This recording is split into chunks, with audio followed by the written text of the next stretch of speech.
बुंदेलखंड के सूखे पठारों पर बसा था एक गांव माधोपुर।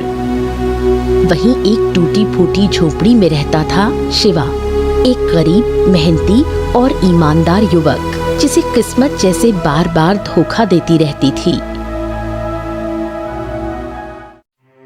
शिवा खेत में फावड़ा चला रहा था, तपती धूप में पसीने से लथपथ चेहरा, पर हिम्मत अब भी बाकी थी। इतनी मेहनत कर ली हमने, फिर भी हमारे खेतों में कुछ ना उग रहा। हमारी तकदीर तो ऐसा लग रहा है कि सच में पत्थर ही पर लिखी गई है। तभी उसका दोस्त प्रीतम वहां आ पहुंचा। काय रे शिवा, तू फिर से मिट्टी खोद रहा है? अरे हमने तो सुना है कि इस बार तो बीज ने भी मना कर दिया कि भैया हम इस मिट्टी पर ना उगे हैं। अरे प्रीतम, तू तो जानता है मेहनत करने वालों को भगवान देर से देता है, पर देता जरूर है। भगवान? अबे तेरे हिस्से का तो भगवान भी भूल गया। पूरा गांव कहता है कि तू तो जन्मजात बदकिस्मतैया है। हाँ, ज्यादा खीखी करके दांत न दिखाओ, बड़े आए। हमने भी सुनो है लोग क्या कह रहे, पर प्रीतम सही बताएं तो हमारे अंदर से ना एक आवाज कहती है कि हमारी तकदीर बदलेगी। जब कोई भी ना मानेगा ना पूरे गांव में, तब भी हमको लग रहा है कि हमारी तकदीर तो बदलेगी। हाँ, अबे तू भी ना शिवा सपनों की रोटी पर जिंदा है। कम से कम हमारा दिल तो जिंदा है प्रीतम, और उम्मीद भी।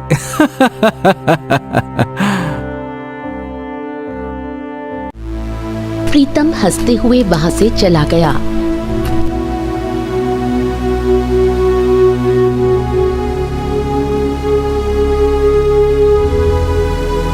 शाम को शिवा अपने घर लौट आया। उसकी माँ मिट्टी की चूल्हे पर बैठी थी, पर चूल्हा ठंडा पड़ा था। बेटा, लगता है भगवान ने तेरी तकदीर बिना स्याही की कलम से लिखी है। ए अम्मा, तुम ही तो सिखाती हो, हिम्मत कभी ना हारनी चाहिए। पर बेटा, जब पेट भूखा हो और किस्मत अंधी, तब माँ का दिल कांप जाता है। अपने दिल को जरा थाम तो अम्मा। तू देखना, जिस मिट्टी को सबने छोड़ा है ना, वहीं हम एक दिन सोना उगाएंगे। हाँ, तेरा भरोसा अभी भी नहीं टूटा? हमारा भरोसा अबे ना टूटो अम्मा। तकदीर को हम नहीं चुन सकते, पर तकदीर से हारना भी तो जरूरी नहीं है ना। तू बस हमारा साथ दे अम्मा, फिर देख हम क्या कमाल करते हैं। कुछ देर बाद शिवा सो गया।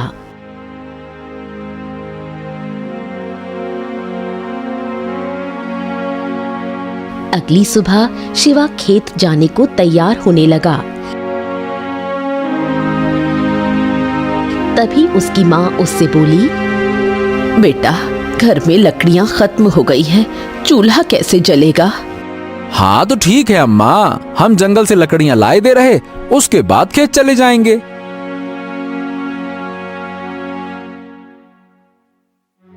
ये कहकर शिवा जंगल की ओर निकल पड़ा। वो आधे रास्ते पहुंचा ही था कि उसे रास्ते में उसके कानों में उसकी प्रेमिका वृंदा की आवाज टकराई। अरे शिवा, तुम यहाँ?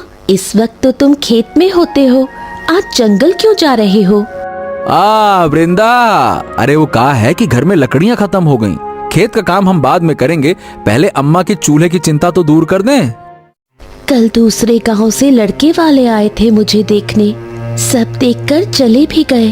तुम अपनी माँ को पिताजी के पास भेज दो, वरना देर हो जाएगी। अब तुम हमारी हालत तो जानती हो वृंदा, गांव में हर कोई हमारी तकदीर का मजाक उड़ाता है। हम दिन रात मेहनत करते हैं, पर पता नहीं कहां से कोई न कोई आफत आ ही जाती है। अरे यहाँ तक कि हमारी अम्मा भी हमारी तकदीर को कोसती हैं। अब बताओ भला, ऐसे में तुम्हारा हाथ मांगने की हिम्मत हम कहां से लेके आए?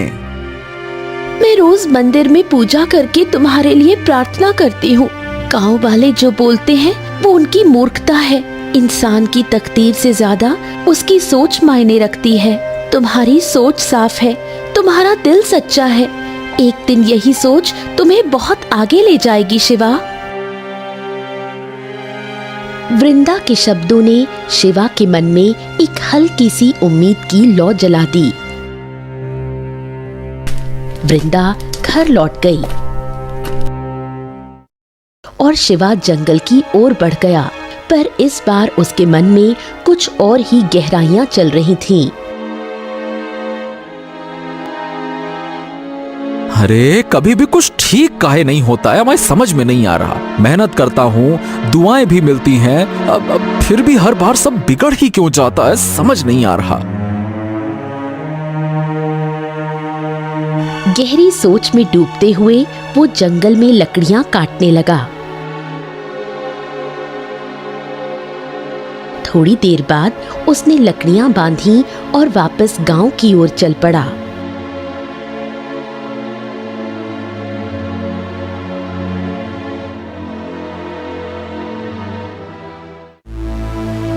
अरे ये कौन सो रास्ते पे आ गए हम? ये तो, अरे दद्दा रे, हम तो रास्ता ही भटक गए। शिवा जंगल के उस हिस्से में आज तक कभी नहीं आया था। तभी तेज बारिश शुरू हो गई। आहा, ये क्या मुसीबत है, अब बारिश भी। बारिश से बचने के लिए वो किसी छांव की तलाश में इधर उधर भागने लगा। तभी उसकी नजर एक पुरानी वीरान हवेली पर पड़ी। हाँ, ये तो शायद वही हवेलिया है जिसके बारे में कहा जाता है कि यहाँ से तो अजीब अजीब आवाजें आती हैं। हे भगवान, ये तो बरसों से वीरान पड़ी है और बारिश के चक्कर में। चल भाई शिवा।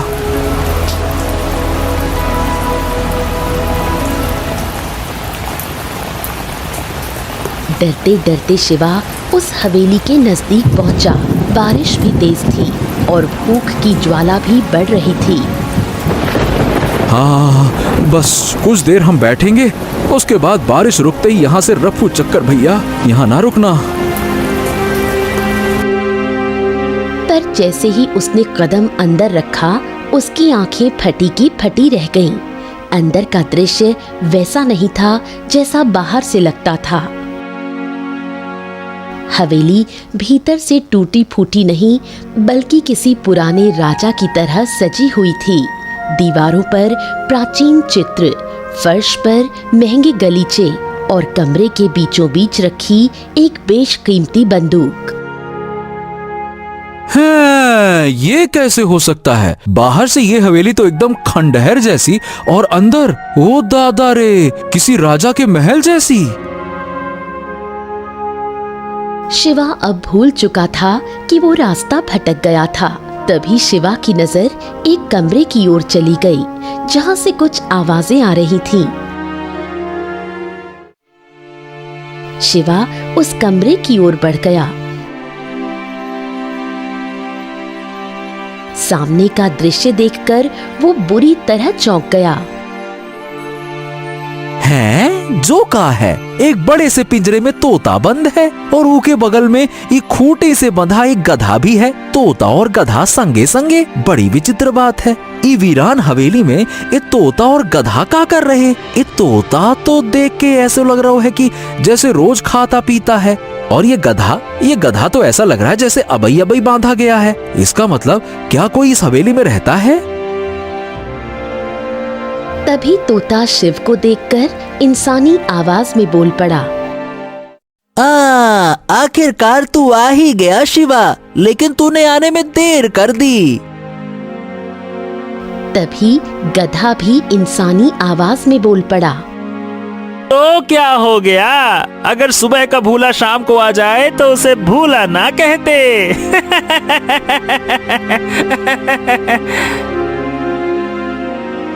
उन दोनों को इंसानी आवाज में बात करता देख शिवा बुरी तरह घबरा गया और तोते की ओर देखकर बोला, है? जो कैसे संभव है? तुम तो एक तोता हो, तुम इंसानों की भाषा में कैसे बात कर सकते हो? और गधा भी ये कैसे इंसानों की भाषा में बात कर रहा है? शिवा की बात सुनकर तोता हंसते हुए बोला, हम दोनों इंसानों की भाषा में क्यों और कैसे बात कर रहे हैं, इसका रहस्य तुझे कुछ देर बाद में पता लग जाएगा। हम ये तुझे अभी नहीं बता सकते, पर इतना जरूर बता सकते हैं कि हम दोनों को एक वरदान प्राप्त है। इस हवेली में कोई नहीं आता, तू पहला मनुष्य है जो यहाँ आया है। तभी गधा हंसते हुए शिवा से बोला, और तू बड़ा तकदीर वाला भी है। ये सुनकर शिवा चौंक गया। तोता शिवा से बोला, मेरे दोस्त डर मत, हम तेरा कोई नुकसान नहीं करेंगे। अब मेरी बात ध्यान से सुन, मुझे वरदान मिला है कि मैं इंसान को सही राह दिखा सकता हूँ, और मेरे दोस्त गधे को वरदान मिला है कि वो इंसान को विनाश की राह दिखा सकता है। ये सुनकर शिवा चौंक गया और बोला, हैं? का मतलब? तभी गधा इंसानी आवाज में बोला, अरे भाई, मतलब ये है कि हम किस्मत तो नहीं लिखते, पर हम ऐसे मौके जरूर दिखाते हैं जिससे किस्मत बनाई जा सकती है। एक राह भलाई की और एक राह बर्बादी की। जो तू चुनेगा उसी से तेरी किस्मत बनेगी। शिवा हैरानी से उन दोनों को देखने लगा और बोला, हाँ, तुम्हारी कुछ कुछ बातें तो समझ में आ रही और कुछ तो बिल्कुल ही ना आ रही। तभी तोता शिवा से बोला, हम समझाते हैं। देखो, आज पूर्णिमा है और हर पूर्णिमा की रात को हम दोनों तुझे एक एक रास्ता दिखाएंगे। तू जो चुनेगा वही तेरी दिशा तय करेगा। अगर मैं तुझे अच्छाई का रास्ता दिखाऊंगा तो ये गधा तुझे उसी रास्ते पर चलते हुए उसका विपरीत परिणाम भी दिखाएगा। परिणाम विपरीत होगा और तेरे लिए वो परिणाम बुरा भी हो सकता है। और तेरा चुनाव ही तेरी किस्मत तय करेगा। अगर तू सही चुनाव करेगा तो विश्वास कर, तेरी तकदीर के सितारे पलट जाएंगे। शिवा गहरी सोच में डूब गया। कुछ देर बाद उसने कहा, हाँ, तो ठीक है, हम तैयार हैं, चलो। तोता बोला, तो फिर जा, तेरे गांव में एक बहुत पुराना कुआं है ना? हाँ हाँ हाँ, साहूकार के खेत में एक बहुत पुराना कुआं है, लेकिन वो खेत तो बंजर है और वो कुआं भी सूखा पड़ा है। ना तो वो खेत किसी काम आ रहा है और ना वो कुआं। अरे बल्कि हमारे गांव के लोग तो उधर झांकने भी ना जाते। लेकिन तू जा, उस कुएं में एक तांबे का बक्सा है। तुझे कुएं के अंदर उतरना होगा और कुएं के अंदर घना अंधेरा है। जब तू तलाशी लेगा तो तुझे वो बक्सा मिल जाएगा। उस बक्से में बेशुमार सोने चांदी के गहने रखे हुए हैं जो एक राजा के हैं। हाँ, अब वो राजा इस संसार में नहीं है। हजारों साल पहले वो इस दुनिया को अलविदा कह चुका है। उसने वो गहने वहाँ छुपा कर रखे थे। तू उन गहनों को हासिल कर सकता है और अमीर बन सकता है। ये सुनकर शिवा खुश हो गया। वो जाने ही वाला था कि तभी गधा बोल पड़ा, लेकिन रुक जा, अब मैं तुझे इसका विपरीत परिणाम बताता हूँ। उस कुएं की दीवार बहुत कच्ची है, क्योंकि वो वर्षों से सूखा पड़ा है। जब तू बक्सा निकालने लगेगा ना, तब दीवार गिर सकती है, तू घायल भी हो सकता है। चोट इतनी गहरी हो सकती है कि तेरी मृत्यु भी हो जाए। इससे बेहतर एक दूसरा रास्ता बताता हूँ, सुन। तू सीधे साहूकार की हवेली में घुस जा। वहाँ एक कक्ष है जिसे साहूकार बंद नहीं रखता, लेकिन उस कक्ष में बहुत सारा सोना चांदी रखा हुआ है। इस रहस्य को केवल साहूकार जानता है। तू चोरी कर ले, किसी को शक भी नहीं होगा। उस कमरे में भी बहुत अधिक सोने और चांदी के गहने रखे हुए हैं। शिवा गहरी सोच में डूब गया और बोला, हम तो यहाँ से अभी जा रहे, फैसला हम बाद में करेंगे। अगली पूर्णिमा को फिर से आऊंगा। चलो भाई। हाँ, रुको, जाने से पहले एक बात याद रखना शिवा, हम दोनों के रहस्य को तुम बाहर किसी को नहीं बताओगे, नहीं तो अगली पूर्णिमा की रात तुम चाह कर भी इस हवेली की ओर आ नहीं पाओगे। तुम्हें ये हवेली दिखाई नहीं देगी। हाँ।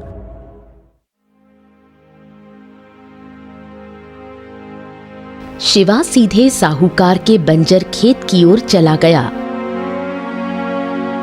खेत की ओर जाते हुए वो बड़बड़ाने लगा। हमें तो लग रहा है कि इस बार वाकई में हमारी तकदीर बदलने वाली है। हाँ।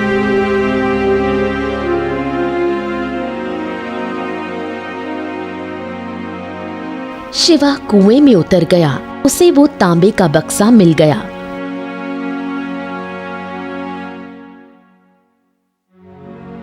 शिवा बक्से को लेकर कुएं से बाहर आ गया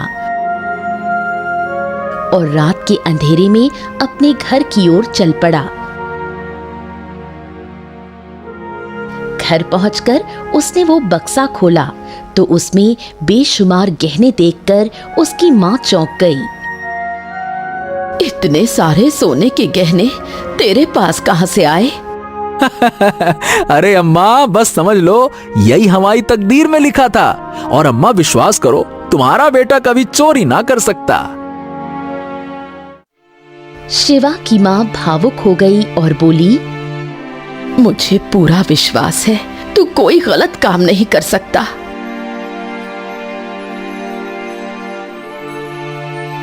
उस दिन के बाद से शिवा की तकदीर बदल गई। उसकी झोपड़ी अच्छे मकान में बदल गई।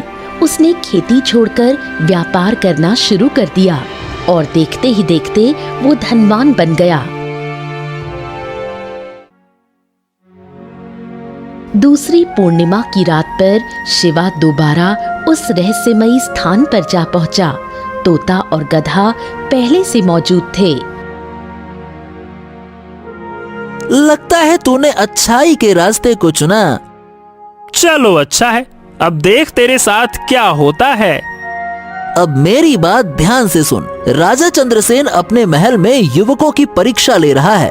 जो जीत गया उसे दरबार में संदेश वाहक बनाया जाएगा। तू जाकर भाग्य आजमा, भले ही कठिन हो, लेकिन जा। लेकिन अगर तू वहां गया तो तुझे पहरेदार मारेंगे। तू क्या करेगा? क्या वहां पे जाके राजा की सेवा करेगा? अरे सीमा पर एक सराय है, वहां से व्यापारियों का माल लूट और जल्दी अमीर बन जाएगा। हाँ। शिवा ने तोते की बात मानी।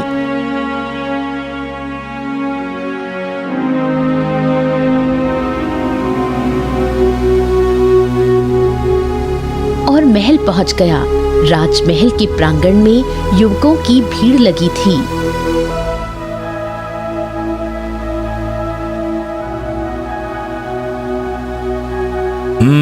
हम आज 3 परीक्षा लेंगे, बल की, बुद्धि की और धैर्य की।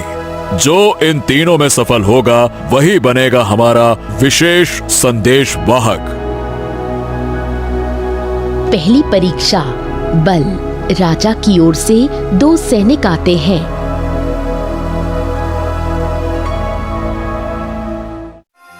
पहली चुनौती, हाथियों को नियंत्रित करना। जो उन्हें वश में करेगा वही आगे बढ़ेगा।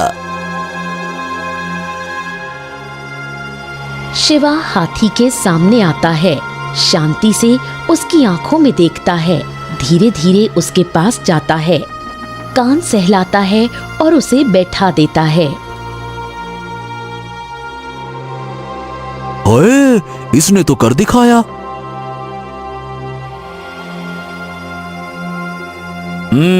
शाबाश।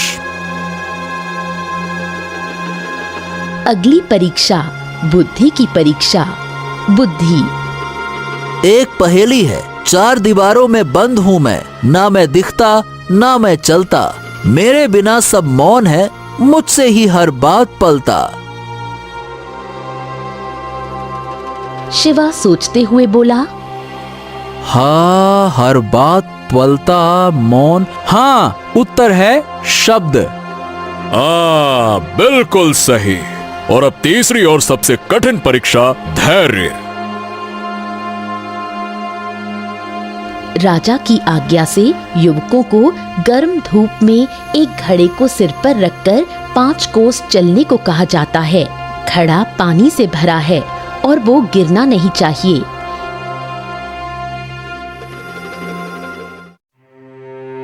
शिवा पूरे रास्ते मौन, शांत, संयमित रहता है, घड़ा नहीं गिराता।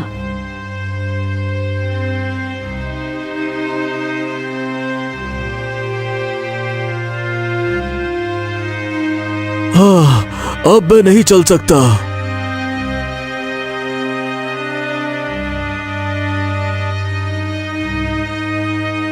अरे मेरा तो पानी छलक गया। लेकिन शिवा ने न पानी गिरने दिया न थकावट दिखाई।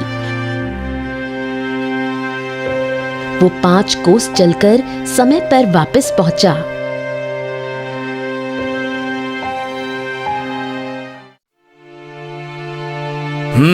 तो तीनों परीक्षा में जिसने विजय पाई वो शिवा है। हम इसे राज्य दरबार का संदेशवाहक नियुक्त करते हैं। दरबार गूंजता है, जय हो जय हो। राजा चंद्रसेन की सेवा में हम सदा समर्पित हैं। महाराज की जय हो।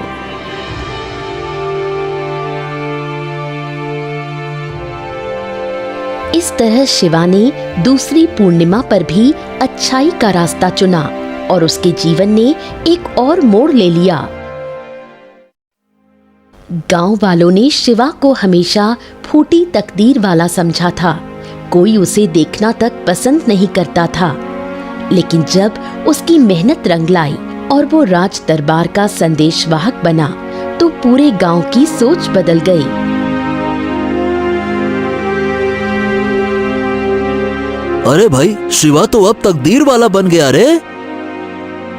जैसी तकदीर पलटी है वैसी शायद किसी की पलटे। वही गांव जो कभी उसका उपहास करता था अब उसे सम्मान की दृष्टि से देखने लगा। कुछ समय बाद गांव का मुखिया स्वयं उसके घर आया। प्रणाम माताजी, प्रणाम। अब अगर आपकी अनुमति हो तो मैं अपनी पुत्री वृंदा का विवाह शिवा से करना चाहता हूँ। ये हमारे लिए सौभाग्य की बात होगी। हर पिता यही तो चाहता है कि उसकी पुत्री किसी तकदीर वाले के साथ ब्याही जाए। शिवा मुस्कुरा दिया, मन ही मन सोचने लगा। हाँ, तकदीर भी कैसो कैसो खेल दिखा रही। जो कभी मेरा नाम नहीं सुनना चाहता था वो आज अपनी बेटी का हाथ मेरे हाथ में देना चाहता है। हाँ।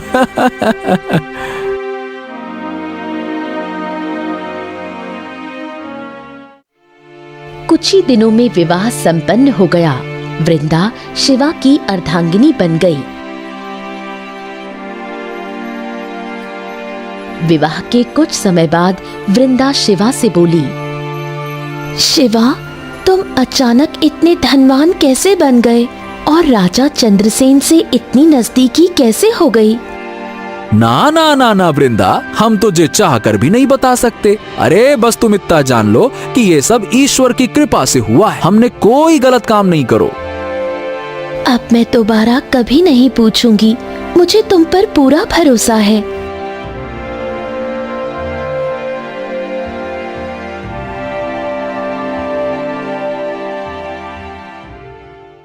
समय बीतता गया, लेकिन पूर्णिमा की रात शिवा को फिर से तोते और गधे की याद आई।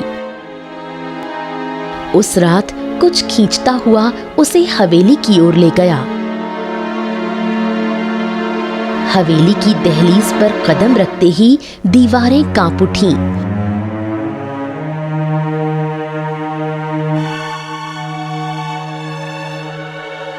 अंदर बैठा तोता और गधा शिवा को देखकर चौंक उठे।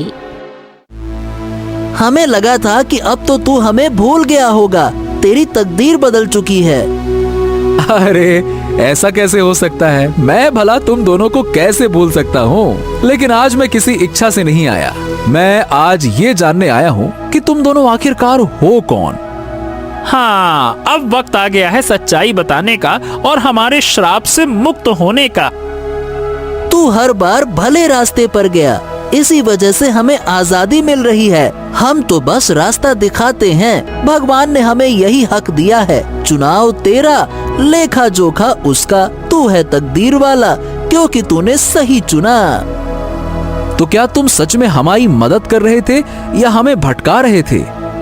हम इस हवेली के श्राप हैं। सुनो, 100 साल पहले यहाँ के राजा ने तकदीर पर शोध करने की ठानी थी। उसने सोचा कि अगर इंसान की आत्मा में प्रवेश किया जाए तो उसकी तकदीर की रेखाएं देखी जा सकती हैं। और फिर राजा ने मंत्र रचे, लेकिन ईश्वर नाराज हो गए। राजा तो खत्म हुआ, पर उसके 2 सेवक हम इस श्राप में फंस गए। हमारे श्राप की मुक्ति का मार्ग यही था कि हम एक मनुष्य को 2 राहें दिखाएं और वो हर बार अच्छाई की राह चुने।